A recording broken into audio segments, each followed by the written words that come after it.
Major Sarah Chen had been dreaming of fire. In the dream, she was back in the cockpit of her F-35, screaming through Iraqi airspace at Mach 1.4. Lieutenant Jake Parker, Spark to everyone in the squadron, flew off her right wing, his voice crackling through her helmet with that infectious laugh that made even the most dangerous missions feel manageable. Then the missile warning, the explosion, the fireball that consumed his aircraft in an instant. Her eyes snapped open. Row 10, Seat C. The cabin lights were dimmed for the red-eye flight from Los Angeles to Washington, D.C. Sarah's heart was hammering, her flight suit. No, her civilian clothes, drenched in cold sweat. Just another nightmare. The same one that had plagued her for 6 months, ever since that mission over Mosul. She took a deep breath, trying the grounding technique her therapist had taught her. 5 things you can see, 4 things you can touch, 3 things you can hear. But the third sound made her blood run cold. The captain's voice crackled through the intercom, and it was wrong, tight, strained, barely controlled panic bleeding through his professional tone. "Ladies and gentlemen, this is Captain Morrison. I need your attention immediately." A pause, static, heavy breathing. "Is there a combat pilot on board this aircraft? If so, please identify yourself to a flight attendant right away." The cabin erupted. Passengers sat bolt upright. A woman across the aisle gasped. A man behind Sarah began praying in Spanish. The businessman in 10B ripped out his earbuds, eyes wide. What the hell? Sarah's training kicked in before her trauma could paralyze her.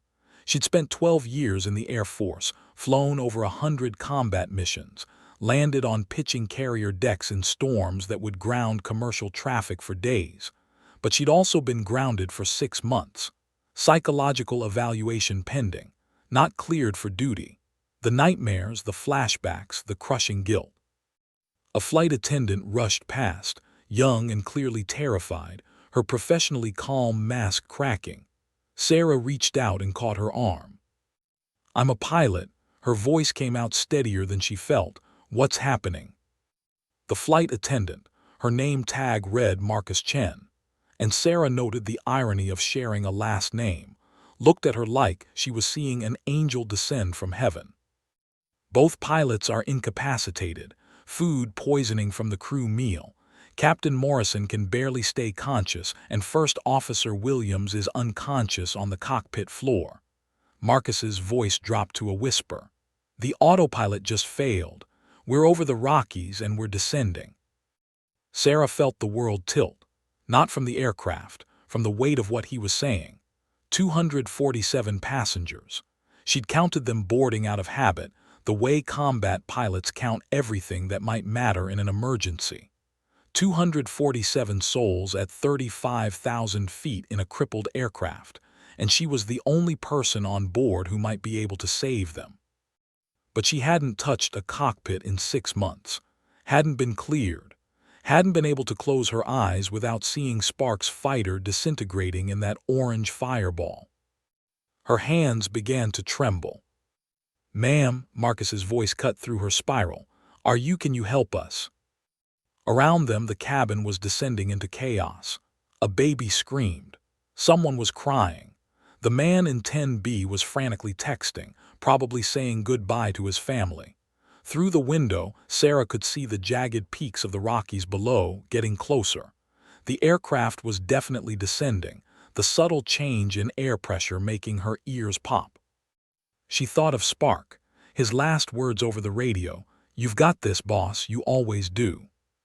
She'd made a split-second decision that day. Brake left instead of right, dodge the missile, save her own aircraft and the 3 other fighters in her strike package. The mathematically correct decision. The one that kept 4 planes in the air instead of losing 2. But it had cost Spark his life. Now, 247 people needed her to make the right decision again. Sarah unbuckled her seatbelt and stood, her legs steadier than her hands. "Take me to the cockpit," she said.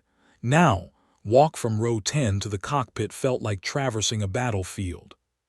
Sarah moved through the center aisle with Marcus leading the way, and every face she passed was a mirror of fear. A teenage girl clutched her mother's hand, tears streaming down her cheeks. An elderly man gripped his armrest so hard his knuckles were white. In row 22, a young couple held each other, whispering what might be their final words. 247 lives. The number echoed in Sarah's head with every step. "Coming through, please," Marcus said, his voice projecting the calm authority of someone who'd clearly seen combat. Sarah recognized it, that forced composure under fire. As they passed row 15, a man in his 60s with a military haircut caught Sarah's eye. His posture, the way he was already assessing the situation, everything screamed former service member. "You got this, Major," he said quietly, having clocked her bearing instantly. "Give 'em hell." Sarah nodded once, grateful that she didn't have to speak. Her throat was tight with the kind of fear she hadn't felt since her first carrier landing in a thunderstorm. The cockpit door opened, and the scene inside stopped her cold. Captain Morrison was slumped over the left side controls, his face gray and slicked with sweat. His hands trembled on the yoke, barely maintaining control. The co-pilot, First Officer Williams, lay crumpled on the floor between the seats, completely unconscious. Vomit stained his uniform. The cockpit reeked of sickness and fear. But worse than any of that was the cacophony of alarms. Warning lights flashed across the instrument panel like a Christmas tree designed in hell. The master caution light blazed amber. The altitude alert chimed insistently. The autopilot disconnect warning blared. The radio crackled with an air traffic controller's urgent voice. "Flight 447, Denver Center, do you copy? Confirm your status." Sarah's combat training slammed into gear, overriding her PTSD through sheer muscle memory. "I'm Major Sarah Chen, United States Air Force," she announced, sliding into the right-hand seat, the co-pilot's position. "Captain, I need you to talk me through your condition." Morrison's head rolled toward her, his eyes unfocused. "Food, the salmon, both of us," he groaned, his body convulsing. "Can't hold it much longer." Sarah scanned the instruments with a fighter pilot's efficiency, her eyes moving in the precise pattern drilled into her through thousands of hours of flight time. Altitude, 34,200 feet and descending at 400 feet per minute. Airspeed, 340 knots, a bit fast. Heading, 75 degrees. Fuel showing half tanks. Engine parameters, normal. Flight controls. She tested the yoke gently, sluggish, so much heavier than her F-35's responsive stick. This was nothing like her fighter jet. The Boeing 737 was a massive, lumbering beast compared to the nimble Predator she was used to flying. Her F-35 responded to thought. This aircraft responded to muscle. Where she could pull 9GS and flip inverted in seconds, this plane turned with all the grace of a freight train. But the fundamental physics were the same. Lift, thrust, drag, weight, she could do this. She had to do this. "Marcus, get him out of that seat," Sarah ordered, her voice slipping into command mode. "Strap him in the jump seat and get a sick bag ready." Marcus moved with practiced efficiency, helping the groaning captain out of his seat. Sarah shifted left, sliding into the captain's position, her hands finding the yoke. The moment her fingers wrapped around the controls, something shifted inside her. The panic receded, the nightmares quieted. This was what she was born to do. She keyed the radio. "Denver Center, this is Flight 447. I have the aircraft." The controller's voice came back instantly, relief evident even through the static. "Flight 447, copy. Identify yourself." "This is Major Sarah Chen, United States Air Force, F-35 pilot. I'm a passenger who's taken control of the aircraft. Both commercial pilots are incapacitated. I need immediate assistance." A pause, then a different voice, older female, with an edge of authority that Sarah recognized instantly. "Major Chen, this is Colonel Patricia Hayes, Buckley Air Force Base. Is that really you, Sarah? Sarah's heart lurched. Colonel Hayes, her former commanding officer, the woman who'd been the one to ground her 6 months ago after the incident, the one who'd held her while she sobbed in the debriefing room after Sparks' funeral. "Yes, ma'am," Sarah replied, her voice cracking slightly. "It's me." "Dear God," Hayes took a breath. "Okay, Major, first things first, check your altimeter. What's your current altitude and rate of descent?" Sarah's eyes flicked to the instruments. 33,800 feet, descending 400 feet per minute. "Good, now very gently I want you to pull back on the yoke. Not like your fighter, this bird responds slow. Small inputs." Sarah complied, easing the yoke back with the lightest pressure. The nose began to rise, the descent rate slowing. 300 feet per minute, 200, 100. Level flight. Behind her, Marcus had secured Captain Morrison and was checking on Williams. Through the cockpit windows, the Rocky Mountains stretched below them, their peaks razor-sharp and utterly unforgiving in the late afternoon sun. "I've got you stabilized, ma'am," Sarah reported, her hands now feeling the aircraft's rhythm, learning its personality. "Outstanding, Major. Now here's the situation," Colonel Hayes said, her tone shifting to combat briefing mode. "There's a major storm system moving in from the west. You've got about 30 minutes before it hits your position. We need to get you on the ground before then." Sarah's stomach dropped. Through the left cockpit window, she could see the dark wall of clouds building on the horizon. It looked exactly like the storm from 6 months ago. The one where Spark died. The dark clouds on the horizon weren't just a weather system, they were a door to Sarah's worst nightmare. "Talk to me about this storm, Colonel," Sarah said, keeping her voice level despite the ice forming in her veins. Her hands maintained steady pressure on the yoke, holding Flight 447 in level cruise. The aircraft felt more responsive now, like a stubborn horse finally accepting its rider. "It's a monster, Major," Colonel Hayes replied through the radio. "Severe turbulence, hail, lightning, icing conditions above 12,000 feet. Weather radar shows it stretching from Wyoming to New Mexico. There's no way around it, not with your fuel situation." Sarah glanced at the fuel gauges. The needles hovered just above half. "How much time do I have?" "If you maintain current speed and altitude, you'll hit the leading edge in 28 minutes. We're working on getting you down before then, but Sarah," Hayes paused, "there's something you need to know. I'm pulling up meteorological data from that day, 6 months ago, over Mosul." Sarah's vision tunneled. She knew exactly what Hayes was going to say. "The atmospheric conditions are nearly identical. Same type of storm cell, same wind shear patterns, same." "Colonel," Sarah cut her off, her voice tight, "I need to focus on flying this aircraft." Behind her, Marcus had finished securing Captain Morrison in the jump seat. The captain was conscious but barely, his head lolling against the headrest. First Officer Williams remained unconscious on the floor. Marcus had managed to wedge him into a corner with blankets, keeping his airway clear. "Major Chen," Marcus said quietly, moving to stand behind her. "I was a Navy corpsman, 3 tour in Afghanistan. I've seen that look before. Whatever you're dealing with, you need to tell me. I can help." Sarah's jaw clenched. Through the windscreen, the storm clouds grew larger, their tops reaching into the stratosphere like dark towers. Lightning flickered deep within them, silent flashes that lit the thunderheads from inside, making them glow like malevolent jack-o'-lanterns. Just like that day, the day Spark died. The radio crackled again. "Flight 447, Denver Center. We're clearing a corridor for emergency descent. We can vector you around the worst cells, but you'll have to penetrate the outer bands."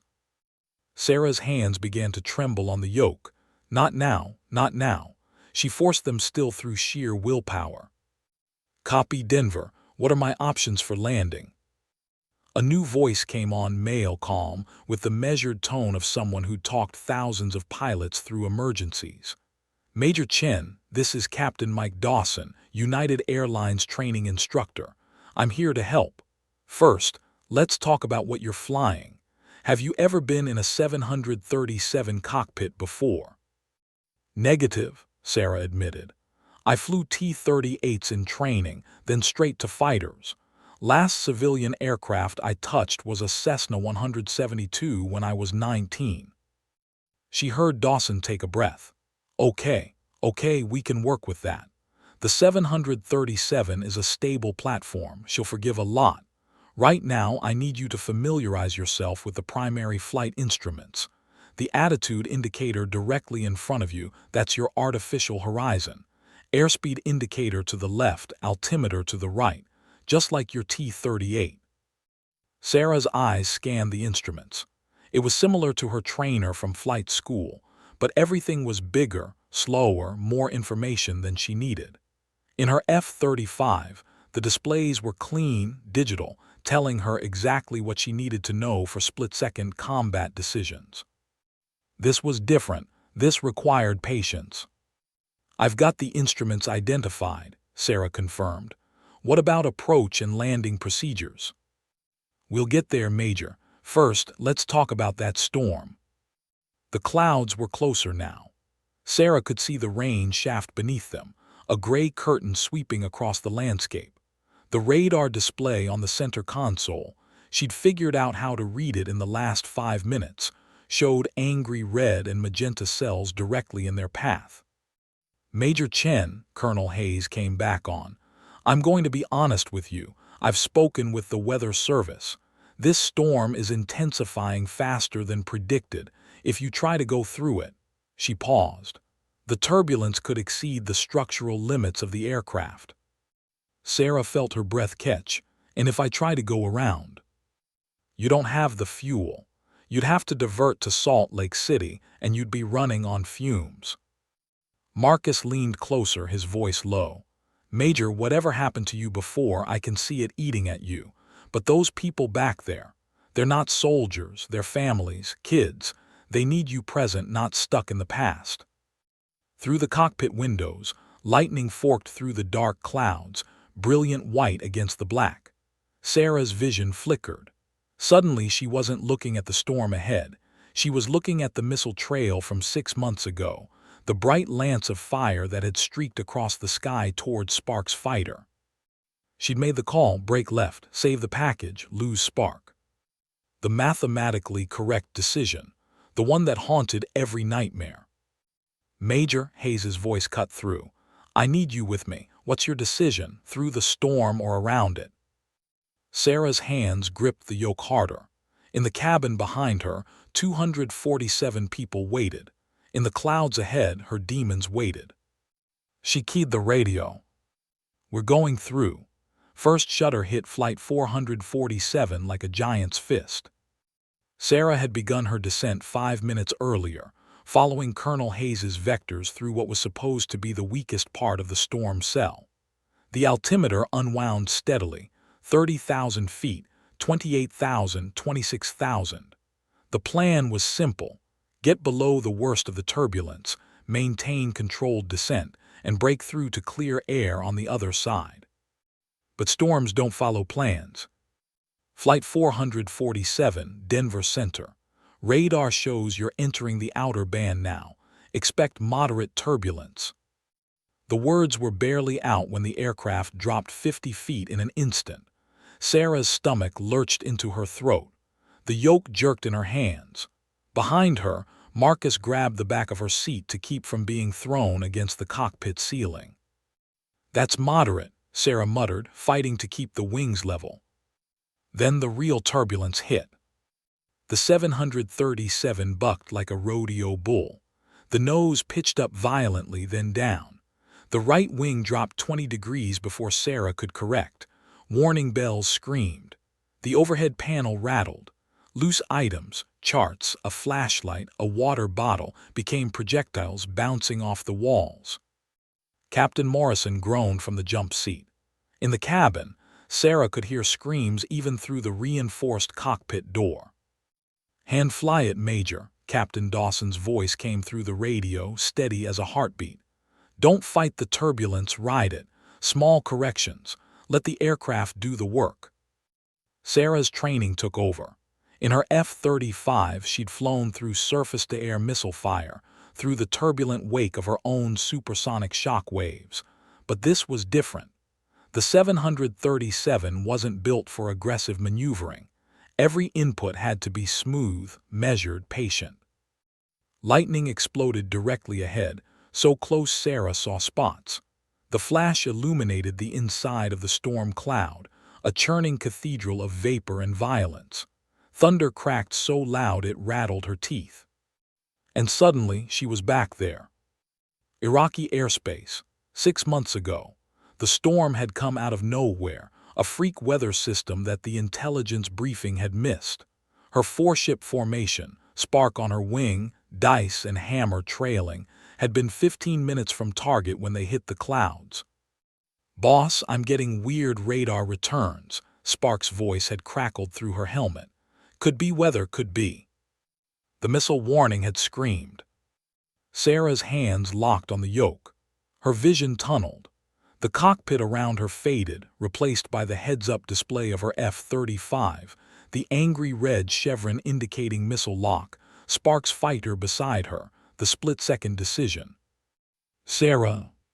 Marcus's voice cut through the flashback like a knife. His hand clamped on her shoulder, hard enough to bruise. "You're here. You're in the 737. Look at me." She blinked. The cockpit snapped back into focus. The attitude indicator showed 30 degrees left bank. She'd let the wing drop while lost in the memory. She corrected, rolling wings level, but her hands were shaking so badly she nearly overcorrected. "I can't," her voice broke. "I can't do this." "Yes, you can." Marcus moved to crouch beside her seat, his combat medic training evident in every word. "You're having a flashback. It's not real. What's real is this aircraft, these people, right now. Tell me 5 things you can see." "Marcus, I don't have time." "Do it." His command voice would have made any drill sergeant proud. Sarah's eyes darted around the cockpit. Attitude indicator, airspeed gauge, radio panel, your hand on the seat, storm outside. "Good, 4 things you can touch." Her hands moved even as she fought another violent gust. "Yoke, throttle, my seatbelt." Another lightning flash. The aircraft dropped again, recovered. "The rudder pedals." 3 things you can hear. Sarah's breathing was slowing, her vision clearing. "Your voice, the engines, the storm." The worst of the turbulence was passing. The shaking became less violent, the drops less severe. Through the windscreen she could see lighter gray ahead. They were approaching the backside of the cell. 2 things you can smell. Jet fuel, Captain Morrison's vomit. Marcus almost smiled. 1 thing you can taste. Fear, Sarah whispered, then stronger, but also determination. She pulled back slightly on the yoke, adjusting their descent rate. The altimeter showed 22,000 feet. The GPS indicated they were 40 miles from Buckley Air Force Base. The storm was thinning around them. Colonel Hayes's voice crackled through the radio. "Flight 447, radar shows you're through the worst of it. Well done, Major. How are you holding up?" Sarah took a deep breath, her hands steady on the controls now. Behind her, Marcus stayed close, a quiet presence that anchored her to the present. "I'm here, Colonel, I'm present." She checked the instruments again, everything stable, under control. "What's next?"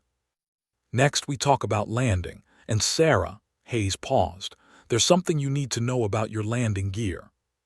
Sarah's blood went cold. "What about it?" "The indicator system is malfunctioning. We won't know if your gear is down and locked until you're committed to landing." In the jump seat, Captain Morrison had regained some consciousness. His eyes met Sarah's in the reflection of the windscreen. "Welcome to civilian aviation, Major," he rasped weakly, "where everything's uncertain and the safety margins are slim." Sarah's jaw set. She'd made it through the storm, both the one outside and the one inside her head. Now she just had to land a crippled aircraft.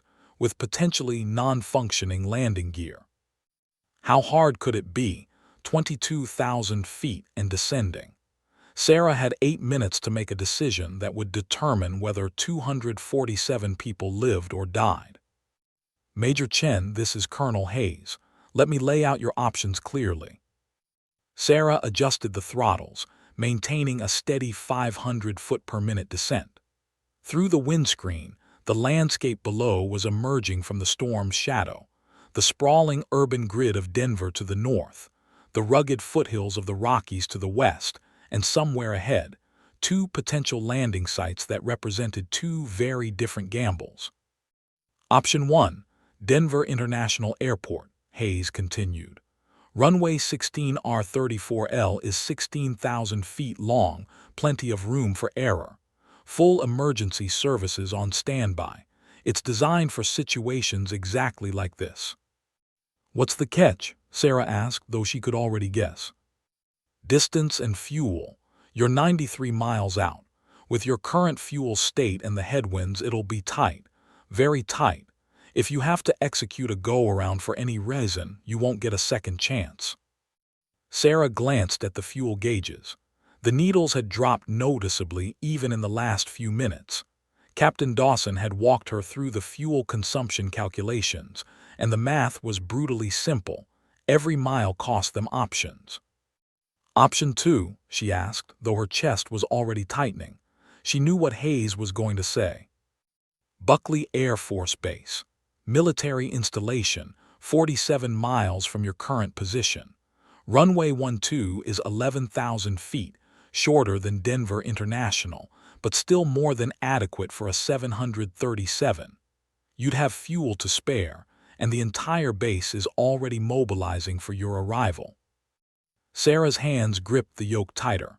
Buckley, the base where she'd trained, where she'd earned her wings, where 6 months ago she'd stood in full dress uniform while they'd played taps over a flag-draped coffin that held what little remained of Lieutenant Jake "Spark" Parker. His memorial stood in the base chapel garden. She'd never been able to make herself visit it. There's a complication with Buckley, Hayes said quietly. The runway is undergoing partial renovation. There's construction equipment staged on the eastern taxiway, which limits your margin for error on rollout, and with the landing gear indicator malfunction. She didn't need to finish. Sarah understood. If the nose gear wasn't down, if she had to belly land or abort at the last second, the shorter runway and construction obstacles made Buckley significantly more dangerous. But Denver International was a fuel gamble that could leave them dead stick over populated suburbs. Major Chen, Captain Dawson interjected. From a purely technical standpoint, I'd recommend Denver International. The longer runway gives you more options if something goes wrong on approach. Agreed, Hayes said, but Sarah heard the hesitation in her colonel's voice. However, the fuel situation concerns me. Major, what's your assessment? Sarah stared at the instruments. In her F-35, decisions were measured in milliseconds: fire or maneuver, engage or evade, live or die. She'd made hundreds of those choices, each one a split-second calculation of risk versus reward. But this was different. This decision came with 8 minutes to second-guess herself. Behind her, Marcus had moved to check on First Officer Williams, who was finally showing signs of regaining consciousness. Captain Morrison watched Sarah from the jump seat, his face still gray but his eyes sharp with the kind of professional assessment only another pilot could give. "What would you do, Captain?" Sarah asked without turning around. Morrison was quiet for a moment. With functioning landing gear, Denver International, no question, but with this uncertainty, he coughed, fighting another wave of nausea. I'd want the shorter distance. I'd want to be on the ground sooner. I'd want Buckley. Sarah checked the navigation display. Buckley Air Force Base was almost directly ahead, a straightened approach that would save precious fuel. Denver International required a turn to the north, adding miles and minutes. The radio crackled. Flight 447, we need your decision. We have to start coordinating emergency services and clearing airspace." Through the windscreen, Sarah could see the front range of the Rockies, their peaks still capped with snow even in late spring. Beyond them, invisible but present in her mind, was Buckley, the place she'd been avoiding, the place where Sparks' memory lived. Maybe that was the real choice, not between runways and fuel calculations, but between running from her past or facing it head-on. "Marcus," she said quietly, "when you were in Afghanistan, did you ever have to go back to a place where something bad happened?" He understood immediately. "Every day, Major, every single day, and you know what I learned. The places don't haunt you, the avoidance does." Sarah took a deep breath. Her hands were steady on the controls. The aircraft was stable, descending through 18,000 feet. Below, the suburbs of Denver sprawled in neat grids, each house holding families who had no idea that their lives might depend on what she said next. She keyed the radio. "Colonel Hayes, Flight 447 is diverting to Buckley Air Force Base. Request straighten approach, runway 12. A pause. Then Hayes's voice came back and Sarah could hear the emotion underneath the professional veneer. "Copy that, Major. Buckley Tower is clearing all traffic. You're number 1 for the field. Welcome home, Sarah." Sarah began configuring the aircraft for approach. "Marcus, I need you to go back to the cabin. Tell the passengers we're landing in 15 minutes. Get everyone prepared." As Marcus left the cockpit, Sarah caught sight of something through the left window. 2 dark shapes, moving fast, pulling into formation alongside Flight 447. F-16 Fighting Falcons, their sleek profiles unmistakable. Her squadron, her family. The lead pilot's voice came over the radio, call sign Torch. Major Alex Ramirez, the pilot who'd taken Sparks' place as her wingman. "Boss, this is Viper Lead. We've got you in sight. We're here to bring you home." Sarah felt tears burning in her eyes, but her voice didn't waver. "Good to see you, Torch. I need a favor." "Name it." "My landing gear indicator is malfunctioning. I need you to confirm visual on my gear status when I extend." "Roger that, will be your eyes." Sarah began running through the pre-landing checklist that Captain Dawson was feeding her over the radio. 14 minutes to landing, 43 miles to go. 43 miles to face everything she'd been running from. 43 miles to save 247 lives. 43 miles to come home, 15,000 feet, 10 miles from Buckley Air Force Base. The 2 F-16s flanked Flight 447 like guardian angels, their polished canopies glinting in the late afternoon sun that had finally broken through the storm clouds. Sarah could see Torch in the lead jet, his helmet turning as he assessed her aircraft. The second F-16 pilot, call sign Dice, Captain Monica Torres, held position off the left wing. Flight 447, Buckley Tower. Winds are 270 at 15, gusting to 22. Runway 12, cleared to land. Emergency equipment is in position. Sarah acknowledged, her eyes scanning the horizon. There, the base was visible now, a sprawl of hangars and runways carved into the high prairie east of Denver.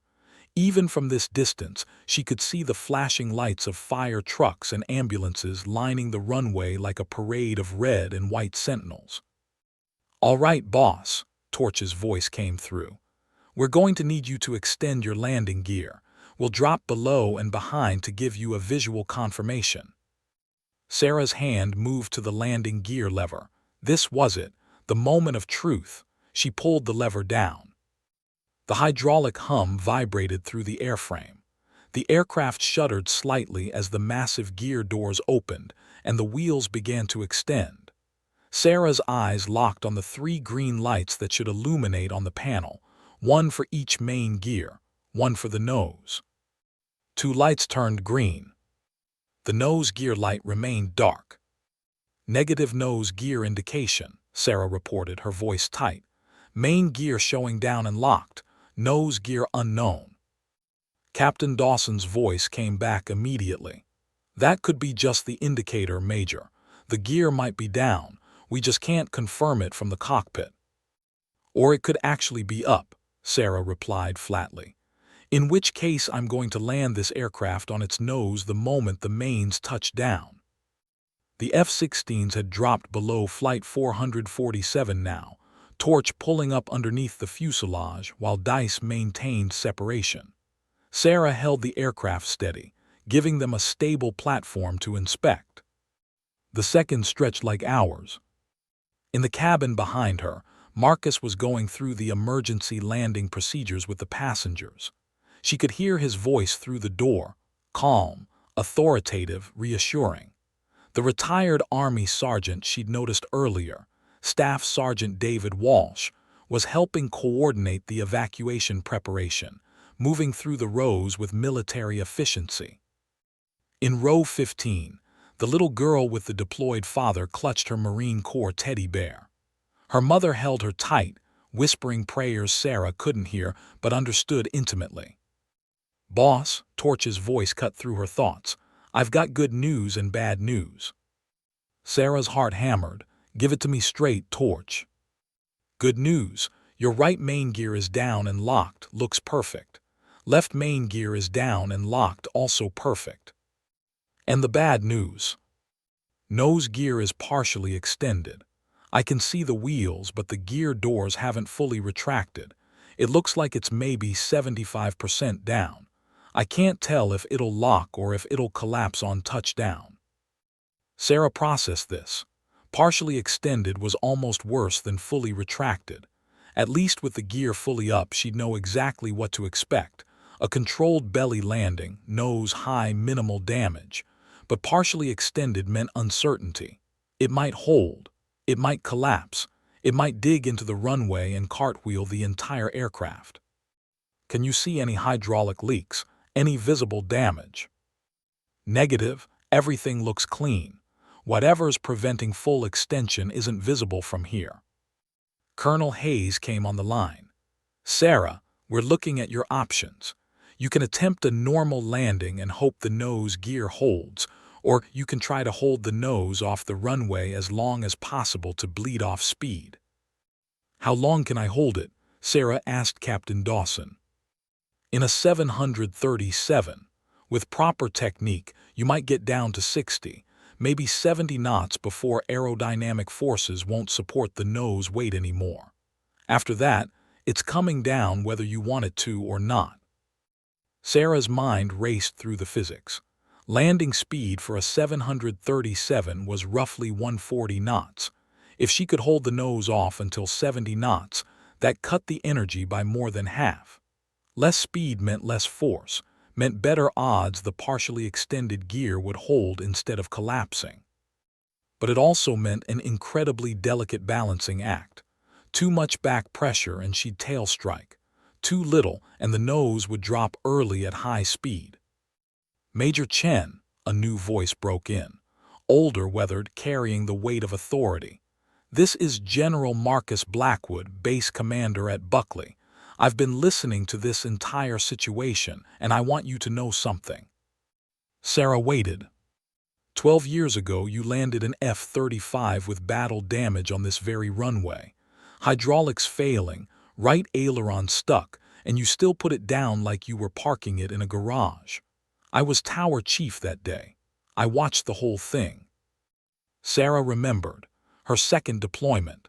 A close call over Syria that had nearly ended very differently. "Sir, I remember," she said. "Then you remember what I told you after you climbed out of that cockpit. The best pilots aren't the ones who never face problems. They're the ones who solve them under pressure. You've got this, Major. Bring my people home." The runway was visible now, a gray ribbon stretching across the brown prairie. 3 miles out. Sarah began configuring for final approach, flaps to position 5, speed reducing to 160 knots. The F-16s pulled alongside again, Torch and Dice holding formation like they had 1,000 times before in combat. Their presence was a reminder. She wasn't alone. She'd never been alone. Viper Flight, thanks for the escort, Sarah transmitted. You guys can peel off. I've got it from here. Negative, boss, Torch replied immediately. We're staying with you all the way down. That's what wingmen do. Dice added, besides, someone needs to make sure you don't bounce this landing. Your carrier days are showing. Despite everything, the fear, the uncertainty, the 247 lives depending on her, Sarah smiled. This was her family. This was home. 2 miles out, she announced, beginning final approach. The runway grew larger in the windscreen. Fire trucks stood ready. Ambulances waited. And somewhere down there, in the chapel garden she'd avoided for 6 months, Sparks Memorial waited too. For you, buddy, Sarah whispered. This one's for you. She began her final descent, 1 mile out, altitude 500 feet. Sarah's world had contracted to the instruments in front of her and the runway ahead. Everything else, the fear, the memories, the impossible weight of responsibility, faded into background noise. This was what she'd trained for. This was what she was born to do. Flight 447, Buckley Tower. Winds now 280 at 18. You're cleared to land. Godspeed. Speed 150, Marcus called out from behind her, reading the airspeed indicator. He'd returned to the cockpit, positioning himself where he could see the instruments. Captain Morrison, still weak but conscious, had coached him through the basics. Altitude 400. Sarah made a tiny correction to the throttles. The 737 responded sluggishly but predictably. She'd learned its personality over the last 45 minutes.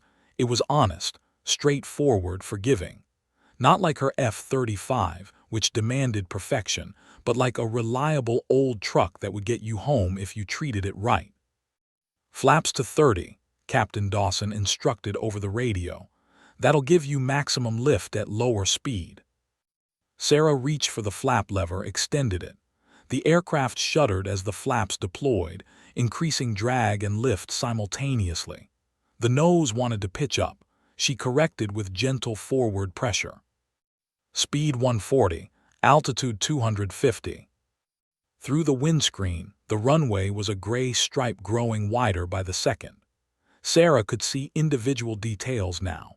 The numbers painted on the threshold, the skid marks from previous landings, the fire trucks positioned every 1,000 feet along the sides.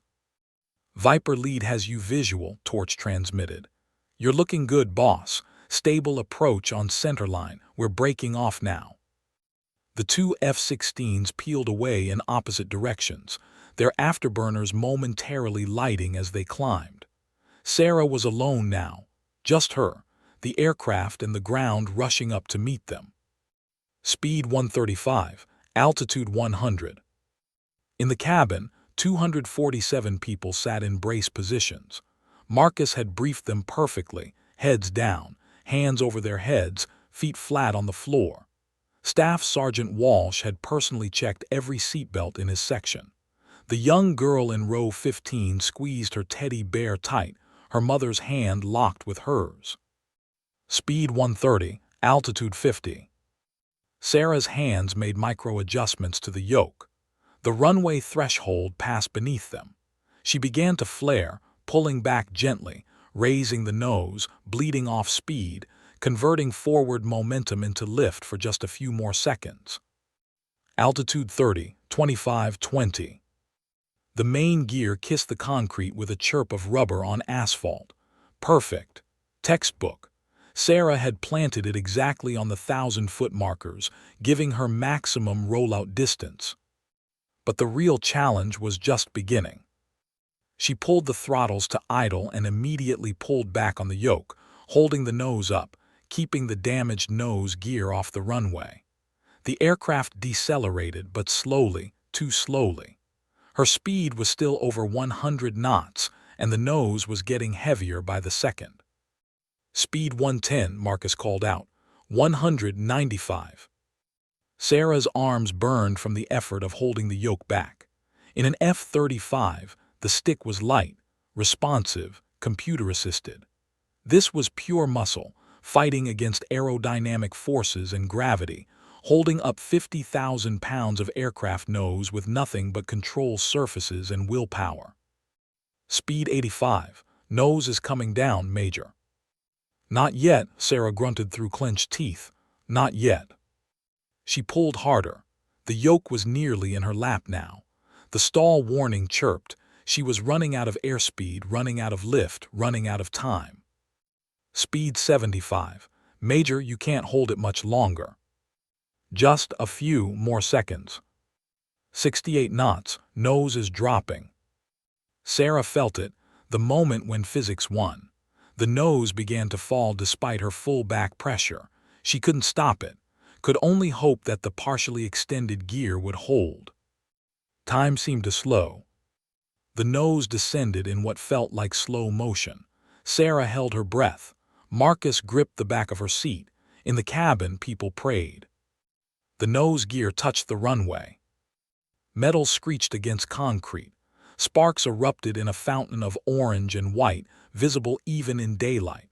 The aircraft shuddered violently. The nose dropped lower than it should. The gear was collapsing, grinding down, disintegrating under the stress. But it was holding, barely. The gear strut scraped along the runway, creating a spray of sparks that stretched behind them like a comet's tail, but it wasn't folding completely. It was grinding, destroying itself inch by inch, but staying underneath them. "Deploy thrust reversers," Captain Morrison shouted. Sarah's hands flew to the throttle levers, pulling them up and back. The reversers deployed with a roar, jet engines redirecting their thrust forward, adding their force to the wheel brakes that Sarah was now stomping with all her strength. The deceleration pressed her forward against her harness. The screeching intensified, metal on concrete, brakes overheating, the dying scream of the nose gear strut. Speed 40 knots, 35-30. The end of the runway was approaching. Sarah could see the construction equipment that Colonel Hayes had warned about, a crane, earth movers, concrete barriers. They had 500 feet left, then 400, then 3. 20 knots, 15. The aircraft was slowing but still moving. The sparks were dimming as the nose gear ground itself to nothing. They were essentially sliding on the bare strut now, the wheels completely gone. 10 knots, 5. 200 feet from the construction barrier, Flight 447 shuddered to a complete stop. For a moment, there was absolute silence. Even the engines seemed to hold their breath. Then Marcus exhaled. "Holy Mother of God, you did it." Sarah's hands were still locked on the yoke, her knuckles white. She couldn't seem to make her fingers release. Behind her, Captain Morrison was crying. Whether from relief or residual sickness, she couldn't tell. The radio exploded with voices. "Flight 447, Buckley Tower, outstanding job. Emergency crews are moving in. Major Chen, this is Colonel Hayes. That was the finest piece of flying I've ever witnessed." Through the windscreen, Sarah watched the fire trucks race toward them, their lights flashing. Emergency slides were deploying from the cabin doors with loud pops. She could hear Marcus coordinating the evacuation over the PA system. "Ladies and gentlemen, remain calm. Exit via the emergency slides. Leave all belongings. Move away from the aircraft." Sarah finally released the yoke. Her hands were shaking so badly she had to clasp them together. She'd done it. Against all odds, against her PTSD, against a malfunctioning aircraft and a partially collapsed nose gear, she'd brought them home. All 247 souls, safe. She began to cry. The evacuation took exactly 93 seconds. Sarah remained in her seat, watching through the cockpit windows as passengers poured down the emergency slides. Families tumbled onto the tarmac and ran toward the waiting emergency personnel. Mothers clutched children. The elderly were helped by younger passengers. Staff Sergeant Walsh was the last off, having personally ensured every soul in his section had evacuated safely. Marcus appeared at Sarah's shoulder. "Major, we need to go, protocol says." "I know." Sarah unbuckled her harness with trembling fingers. "I'm coming." Captain Morrison had already been carried out on a stretcher, as had First Officer Williams. Now it was just her and Marcus in the silent cockpit. The engine instruments were winding down. The smell of burnt metal and rubber filled the air. Through the windscreen she could see the destruction. The 20-foot trench her nose gear had carved into the runway, the scattered debris, the fire crews spraying foam on the overheated brakes. She destroyed a perfectly good runway and written off a $70 million aircraft. But everyone was alive. Sarah stood on unsteady legs and made her way to the cockpit door. Her body felt like it weighed 1,000 pounds. The adrenaline was crashing now, leaving her hollowed out and shaking. Marcus stayed close, one hand ready to catch her if she fell. They exited through the forward door onto the emergency slide. Sarah sat, pushed off, and felt the strange sensation of sliding down the inflatable chute. Her feet hit the tarmac, and immediately hands were there, paramedics, firefighters, Air Force personnel in uniform. Colonel Patricia Hayes pushed through the crowd. She was in her 50s, steel-gray hair cut military short, wearing her dress blues with 4 rows of ribbons. Her face was wet with tears. "Sarah," she pulled her into a fierce embrace. "My God, Sarah." Sarah couldn't speak, couldn't do anything but hold onto her former commander and shake. The next few minutes were a blur. Paramedics checked her vital signs, elevated heart rate, blood pressure through the roof, but otherwise stable. Someone wrapped a blanket around her shoulders even though it was 70 degrees. The media was already arriving, news helicopters circling overhead like vultures. Then she heard it, applause. Sarah looked up. The passengers, all 247 of them, had gathered in a semicircle around the aircraft. They were clapping, cheering, some crying, some laughing with the kind of hysterical relief that comes from surviving the unsurvivable.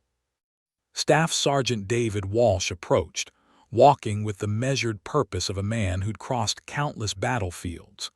Beside him was the young girl from row 15, still clutching her Marine Corps teddy bear. "Major Chen," Walsh said, coming to attention and saluting crisply. "Staff Sergeant David Walsh, United States Army, retired. On behalf of every soul on that aircraft, thank you." Sarah returned the salute, her own movements automatic despite her exhaustion. "Just doing my job, Sergeant." "No, ma'am, that was considerably above and beyond any job description." He turned to the little girl. "Sophie, go ahead." The girl stepped forward shyly.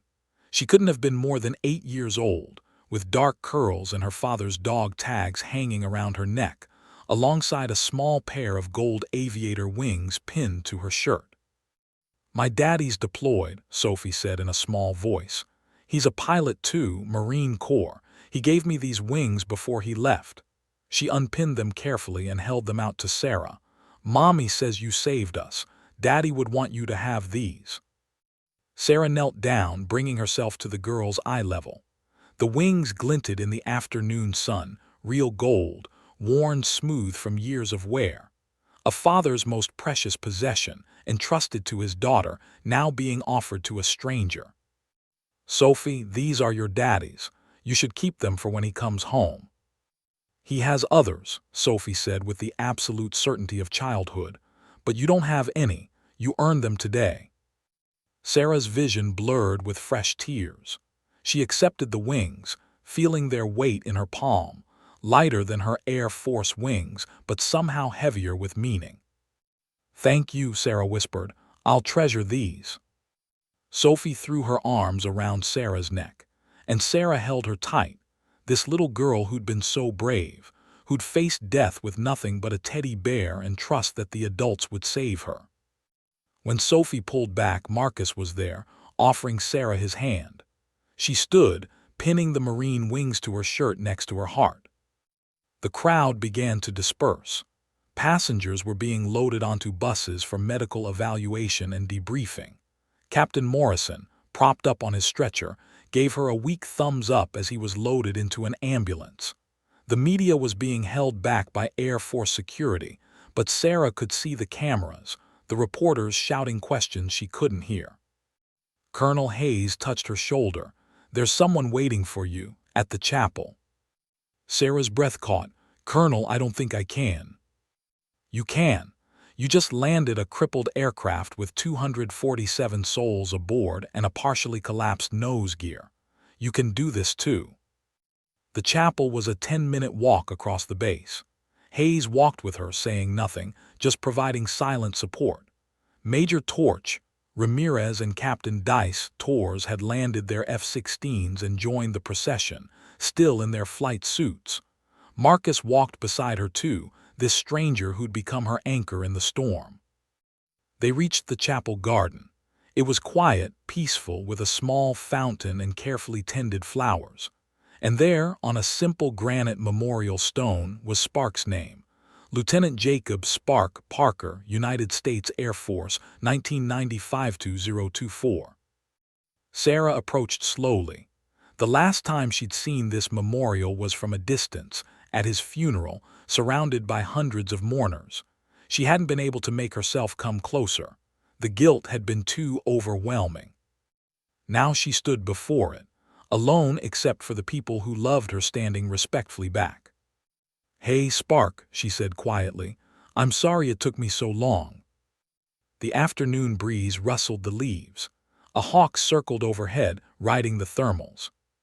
"I've been running from this place, from your memory, from the guilt of being alive when you're not." Sarah pulled off the medal they'd pinned to her chest earlier, the Airman's Medal, awarded on the tarmac by General Blackwood for heroism. She placed it gently at the base of the memorial. "I made the right call that day. I know that now. You would have done the same thing, saved the package, completed the mission. That's who we are. That's what we trained for." Her voice broke. "But God, I miss you. I miss your terrible jokes and your worse coffee and the way you always knew exactly what to say." She touched the cold granite, feeling the engraved letters of his name.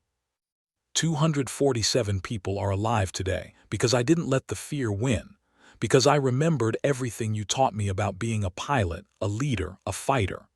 Sarah straightened, bringing herself to attention. "Thank you for being my wingman, Spark.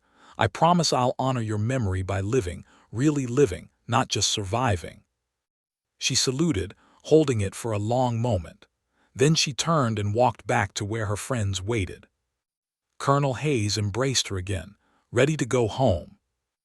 "Actually," Sarah said, looking up at the sky where an F-35 was making its approach to the runway, "I'd like to request reinstatement to active flight status." Hayes smiled. "Already processed. You're cleared for flight, Major. Welcome back."